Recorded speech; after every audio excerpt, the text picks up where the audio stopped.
Hello friends, सभी दोस्तों, मित्रों और विद्यार्थियों का हार्दिक स्वागत है YouTube चैनल इतिहास तरंग पर। एक बार फिर हम हाजिर हैं, उपस्थित हैं वस्तुनिष्ठ प्रकार के प्रश्नों को लेकर। पिछले कई दिनों से वस्तुनिष्ठ प्रकार के प्रश्नों की एक सीरीज चल रही है और इसी कड़ी में लगभग 9 वीडियोस अपलोड किए जा चुके हैं। MCQ सीरीज की आज 10वीं कड़ी लेकर हम आपके सामने उपस्थित हैं।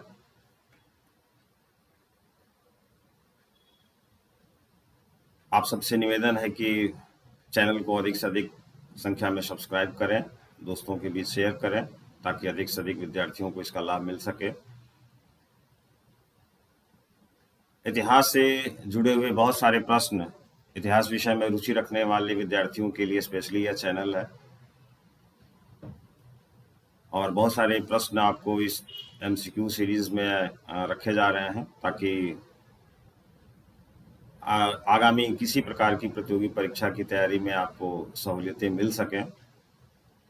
तो चलिए दोस्तों, हम चलते हैं MCQ 10 नंबर की सीरीज की तरफ। लेकिन जैसा कि हर बार की तरह इस बार भी हम इससे पहले कि MCQ 10 की तरफ चलें, MCQ 09 नंबर की जो सीरीज चल रही थी उसका आंसर शीट आपके सामने रखना होगा ताकि आप अपने उत्तर का मिलान कर सकें और आप अपना इवैल्यूएशन खुद कर सकें।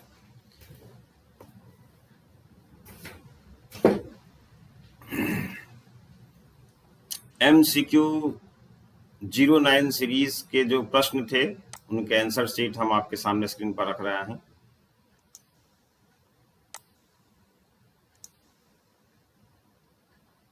जीरो 9 नंबर के जो सीरीज चल रहे थे उसमें से 15 सवाल आपके सामने रखे गए थे, 15 प्रश्न आपसे पूछे गए थे। इस बार भी विद्यार्थियों ने कमेंट के माध्यम से यह सूचना दिया है कि ये प्रश्न कठिन है। ठीक है, कठिन और हल्के प्रश्नों की सीरीज चलती रहेगी। प्रतियोगी परीक्षाओं में कठिन और हल्के सभी प्रकार के प्रश्न पूछे जाते हैं, इसलिए आपको घबराने की कोई जरूरत नहीं है। तो MCQ टेस्ट सीरीज जो 09 नंबर का था उसमें जो 15 सवाल थे उन 15 सवालों के उत्तर हम आपके सामने स्क्रीन पर भी रखे हुए हैं, हम बताते भी चल रहे हैं।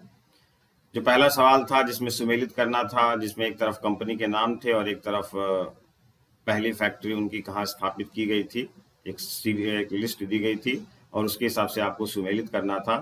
तो इस दृष्टिकोण से सीधा सीधी है। पुर्तगाल ईस्ट इंडिया कंपनी की जो पहली फैक्ट्री स्थापित हुई थी कोचीन में है। डच ईस्ट इंडिया कंपनी की पहली फैक्ट्री मछलीपट्टनम में स्थापित हुई थी। डेनिश ईस्ट इंडिया कंपनी की पहली फैक्ट्री ट्रावनकोर में स्थापित हुई थी और फ्रांसीसी ईस्ट इंडिया कंपनी की पहली फैक्ट्री सूरत में स्थापित हुई थी। तो आपका उत्तर ए होगा। दूसरे नंबर का जो प्रश्न है उस प्रश्न में आपको बताना था कि कौन सा कथन असत्य है। 4 कथन दिए गए हैं। उस प्रश्न के अंतर्गत भारत का प्रथम पुर्तगाली गवर्नर अल्बुकर्क था, ये उत्तर आपका गलत है, यानी दूसरा का ए उत्तर सही होगा, क्योंकि भारत का प्रथम पुर्तगाली गवर्नर अल्बुकर्क नहीं था, बल्कि भारत का सबसे पॉपुलर गवर्नर जो था वो अल्बुकर्क था। अल्बुकर्क ही ने ही भारत में पुर्तगाली शक्ति को एक बृहद शक्ति के रूप में स्थापित किया था। तीसरा प्रश्न था किस पुर्तगाली गवर्नर के काल में ईसाई संत सेंट जेवियर भारत आए थे। तो इसका सही उत्तर होगा मार्टिन फ्रांसिस। मार्टिन फ्रांसिस के नाम के पुर्तगाली गवर्नर के शासनकाल में ये एक फेमस ईसाई संत थे जो भारत की यात्रा पर आए थे। चौथा प्रश्न है कार्टेज आर्मेडा व्यवस्था क्या थी।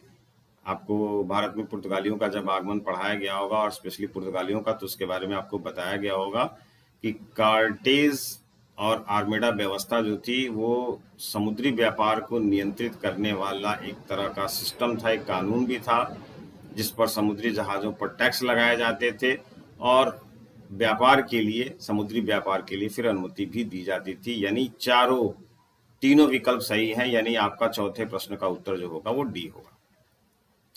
पांचवा प्रश्न जो है शुरू में तो आपने देखा कि डचों का मुख्यालय कहाँ स्थापित हुआ। जो डचों का मुख्यालय पहली बार स्थापित हुआ था वो मछलीपट्टनम में स्थापित हुआ था। फिर नेक्स्ट सवाल उसी से जुड़ा हुआ है कि कालांतर में डचों का मुख्यालय कहाँ निर्मित हुआ। तो कालांतर में मछलीपट्टनम के बाद नागपट्टनम को उन्होंने अपना सेंटर बनाया था। नागपट्टनम यानी बी आंसर आपका सही होगा। छठा प्रश्न जो था, बयाना और सरखेज निम्न से किस वस्तु के उत्पादन के लिए प्रसिद्ध थे। जिस काल में पुर्तगाली और डेनिश व्यापारी कंपनी भारत आए थे उस समय ये दो चीजों के उत्पादन के लिए दो क्षेत्र जो थे वो नील वस्तुओं के उत्पादन के लिए बहुत फेमस हुआ करते थे। नील का प्रोडक्शन बयाना और सरखेज में हुआ करता था। सातवां प्रश्न है, निम्न में से कौन सा एक कथन सही है। चार आपको का स्टेटमेंट दिए गए हैं और इसके हिसाब से चारों जो स्टेटमेंट है वो बिल्कुल सही है। आठवां प्रश्न जो था, कौन सा जोड़ा गलत है। चार स्टेटमेंट दिए गए हैं और एक तरफ उनके कुछ और सूचनाएं दी गई हैं। तो डेनिश ईस्ट इंडिया कंपनी की स्थापना 1616 ईस्वी में हुई, बिल्कुल सही है। स्वीडिश ईस्ट इंडिया कंपनी की स्थापना 1731 में भी बिल्कुल सही है। सीरा उत्पादन का मुख्य केंद्र पटना था, बिल्कुल सही है। यानी आपके ये तीनों जो विकल्प दिए गए हैं वो तीनों सही हैं। यानी आपका सही उत्तर जो होगा वो डी होगा। नवां प्रश्न था, मुगल सम्राट फर्रुखशेर के फरमान की विशेषता क्या थी। तो मुगल सम्राट फर्रुखशेर के फरमान की विशेषता आप समझ सकते हैं कि लगभग 1717 के आसपास की वो बात है जब 3000 रुपये वार्षिक कर के बदले में बंगाल में फ्री ट्रेड करने की सुविधा मिली थी। तो पहला भी सही है। 10,000 रुपये वार्षिक कर के बदले सूरत में उन्हें चुंगी देने से छूट मिल गई थी, ये भी बात सही है। और बंबई में कंपनी द्वारा ढाले गए सिक्के संपूर्ण मुगल साम्राज्य में चलाने की अनुमति मिली थी इस फर्रुखशेर के फरमान के द्वारा। तो तीनों ऑप्शन सही है, इसलिए आपका सही उत्तर होगा डी। 10वां प्रश्न था, निम्नलिखित में से किसने रंजीत सिंह को कोहिनूर हीरा दिया था। बहुत पॉपुलर सवाल था और सभी जानते हैं कि शाह शुजा जो आपका विकल्प सी है, शाह शुजा ने ही रंजीत सिंह को कोहिनूर हीरा प्रदान किया था। 11वां प्रश्न जो है वो सुमेलित करना था, थोड़ा सा एक टिपिकल प्रश्न था और मराठा शासन की सेना से जुड़ा हुआ यह प्रश्न था। तो 11 का जो सही उत्तर है वो बी है। घुराव कहते हैं बंदूक से लैस नाव को, और गल्लीवत कहते हैं 40-50 पतवारों वाली नाव को। नायक कहते हैं निजी सैनिकों के नेता को, और पाही कहते हैं बगैर भूमि के किसान को। मराठा प्रशासन और मराठा सैन्य व्यवस्था और मराठा राजस्व तीनों को सम्मिलित करके सवाल पूछा गया था। 12वां प्रश्न है, मराठा राजस्व प्रशासन के संबंध में कौन सा कथन सही है। 4 ऑप्शन आपके सामने दिए गए हैं। तो जो 4 में से 3 ऑप्शन है, पहला है भू राजस्व कालांतर में उत्पादन का 40% हो गया, बिल्कुल सही है। करों की वसूली नगद होती थी, बिल्कुल सही है। अधिकारियों को नगद वेतन प्रदान किया जाता था, ये बात भी सही है। तो इस तरह से आपका 12वें का जो उत्तर होगा वो डी होगा। और 13वां जो सवाल है, कौन सा जोड़ा सही नहीं है। तो यहाँ पर भी कुछ अधिकारियों के नाम दिए गए हैं, मराठा प्रशासन के अंतर्गत के ही है ये। तो इनमें से जो चौथा विकल्प है वो विकल्प शास्त्री जिसको आप कहते हैं, हिंदू न्याय की व्याख्या करने वाला, बिल्कुल सही है। सरनवी सेना का प्रधान ये नहीं होता था, बल्कि अभी आपने देखा कि जो नायक होते थे वो निजी सैनिकों का नेता होता था, तो सेना का जो नेतृत्व करता था वो नायक करता था। तो आपका सही उत्तर जो होगा 13 का, और जो जोड़ा सुमेलित नहीं है वो सी ही होगा, बाकी सही है। 14वां प्रश्न है, निम्नलिखित में से कौन सा कथन असत्य है। यहाँ भी 3 स्टेटमेंट दिए गए, चौथे में कोई नहीं है ऑप्शन आपके सामने। तो 14वें का उत्तर जो है मेरी समझ से कोई नहीं है, क्योंकि 1689 में संभाजी मुगलों से पराजित हो गए और रायगढ़ पर मुगलों का कब्जा हो गया, ऐसा नहीं हुआ। संभाजी के समय कवि कलश 1689 में संभाजी मुगलों से पराजित हो गए और रायगढ़ पर मुगलों का कब्जा हो गया, बिल्कुल सही है। संभाजी के समय उनका मंत्री कवि कलश हुआ करता था, ये बात भी सही है। रायगढ़ पर मुगलों का कब्जा हो जाने के बाद राजा राम ने जिंजी को अपनी राजधानी बनाया, नई राजधानी, ये बात भी सही है। तो कोई भी असत्य नहीं है, इसलिए आपका सही उत्तर जो होगा वो डी होगा। और उसी तरह से 15वां जो सवाल था पिछली बार का 909 नंबर की एमसीक्यू टेस्ट सीरीज का जो 15वां सवाल था कि शिवाजी के संबंध में कौन सा सुमेलित नहीं है, आपको बताना है। यानी एक तरफ उनके जो किले थे, जो दुर्ग जीता था उन्होंने, वो और उसके वर्ष के नाम दिए गए थे। तो इस दृष्टिकोण से आप देखेंगे तो मुझे लगता है कि जावली दुर्ग पर जो विजय थी वो 1655 में नहीं हुई थी। जावली दुर्ग पर विजय 1662 के आसपास हो गई थी।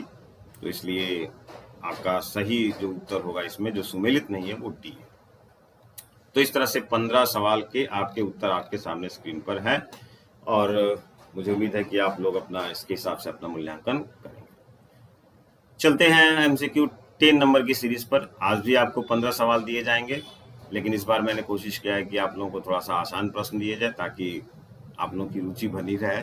मुझे लगता है कि भारी प्रश्न और कठिन प्रश्न देने की वजह से आप लोगों की रुचियां कम होती जा रही हैं। ऐसा होना नहीं चाहिए।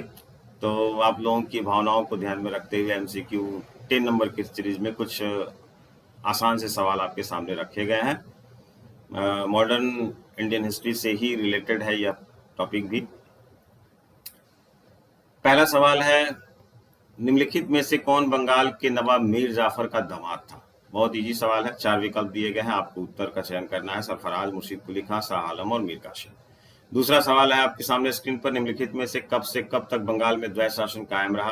पीरियड दिया गया, आपको पीरियड में से चुनाव करना है ABCD का। तीसरा सवाल आपके स्क्रीन पर है, फोर्ट विलियम कॉलेज की स्थापना निम्नलिखित में से किसके शासनकाल में हुई? 4 विकल्प दिए गए, 4 गवर्नरों के नाम दिए गए हैं और 4 गवर्नरों में से आपको बताना है किसके शासनकाल में फोर्ट विलियम कॉलेज की स्थापना हुई। चौथा सवाल है आपकी स्क्रीन पर, 1921 ईस्वी में केरल के क्षेत्र में हुए मोपला विद्रोह की चिंगारी किसके नेतृत्व में फूटी? सब जानते हैं कि केरल में मोपला विद्रोह 1921 में हुआ, लेकिन इसका नायक कौन था, किसकी वजह से या किसके नेतृत्व में यह विद्रोह फूटा हुआ था? 4 विकल्प आपके सामने दिए हुए हैं, अली मुस्लियार, अली बंधु, चापेकर बंधु और इनमें से कोई नहीं। इनमें से एक विकल्प का चयन आपको करना है। पांचवा प्रश्न है, 1857 प्रथम स्वतंत्रता आंदोलन, ये पुस्तक का नाम है, इस पुस्तक के लेखक कौन है? 4 विकल्प आपके स्क्रीन पर दिए गए हैं और निश्चित रूप से बहुत आसान सवाल है। छठा प्रश्न है, मंगल पांडे किस ब्रिटिश इन्फैक्ट्री का जवान या सिपाही था? 4 ऑप्शन आपके सामने दिए हुए हैं, इनमें से किसी एक विकल्प का चयन करना है। सातवां प्रश्न आपकी स्क्रीन पर दिया हुआ है, निम्नलिखित में से किसे कैसरे हिंद की उपाधि प्रदान की गई? 4 ऑप्शन है, महारानी विक्टोरिया, जॉर्ज प्रथम, जॉर्ज द्वितीय और लॉर्ड लिटन। आपको बताना है कि किसको कैसरे हिंद की उपाधि से नवाजा गया था ब्रिटिश शासनकाल के दौरान। आठवां प्रश्न आपकी स्क्रीन पर है, भारत के प्रथम स्वाधीनता संग्राम की शुरुआत कहां से हुई थी? 4 ऑप्शन है, बहुत आसान सवाल है, दिल्ली, मेरठ, बैरकपुर और आरा, इन चारों में से किसी एक उत्तर का चयन आपको करना है। 9वां प्रश्न है आपकी स्क्रीन पर, भारत के प्रथम स्वतंत्रता संग्राम के समय ब्रिटेन का प्रधानमंत्री कौन था? भारत का जो प्रथम स्वाधीनता संग्राम हुआ उस समय ब्रिटिश प्रधानमंत्री कौन था? उसमें से 4 विकल्प में से आपको एक विकल्प का चयन करना है। Lord Palmerston, Lord Disraeli, Lord एटली और विंस्टन चर्चिल। 10वां प्रश्न है, सावित्री नामक पुस्तक के रचयिता निम्नलिखित में से कौन है? सावित्री नाम की एक पुस्तक लिखी गई थी, आपको बताना है कि इन 4 विकल्पों में से कौन सा उत्तर सही है। 11वां प्रश्न आपकी स्क्रीन पर है, बंगाल का विभाजन किस दिवस के रूप में मनाया गया? बंगाल के लोगों ने बंगाल का विभाजन को किस दिवस के रूप में मनाया? क्रांति दिवस, स्वदेशी दिवस, विजय दिवस, शोक दिवस। आपको इन 4 में से किसी एक विकल्प का चयन करना है। 12वां प्रश्न आपकी स्क्रीन पर है, अंग्रेजों ने ब्रिटिश भारत की राजधानी कलकत्ता से दिल्ली कब हस्तांतरित किया?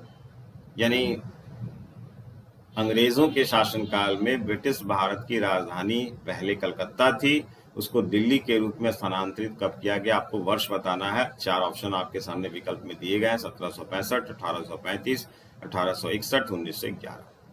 13वां प्रश्न है आपकी स्क्रीन पर, निम्नलिखित में से किस अधिनियम के तहत प्रांतों में द्वैत शासन लागू किया गया? 1909 का अधिनियम, 1919 का अधिनियम, 1935 का अधिनियम, 1947 का भारतीय स्वतंत्रता अधिनियम। 4 विकल्पों में से किसी का चयन आपको करना है। 14वां प्रश्न MCQ 10 नंबर की सीरीज का 14वां प्रश्न है, भारत का प्रथम वायसराय निम्नलिखित में से कौन था? भारत का प्रथम वायसराय, जो 4 विकल्प दिए गए उनमें से आपको बताना है। Warren Hastings, Lord Clive, Lord Canning, Lord William Bentinck.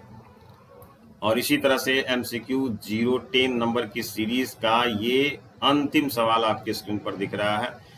British काल में हिंदी भाषा में प्रकाशित होने वाला पहला समाचार पत्र निम्नलिखित में से कहां से प्रकाशित हुआ था? ब्रिटिश काल में हिंदी भाषा में प्रकाशित होने वाला पहला समाचार पत्र निम्नलिखित में से किस जगह से प्रकाशित हुआ था? 4 ऑप्शन आपको स्क्रीन पर दिए गए हैं, पटना, लखनऊ, कानपुर और दिल्ली। तो इस तरीके से 15 सवालों की ये सीरीज है MCQs 10 नंबर की सीरीज में, और उम्मीद है कि हर बार की भांति इस बार भी आप इन 15 सवालों के जवाब कमेंट सेक्शन के माध्यम से हम तक पहुंचाने का प्रयास करेंगे।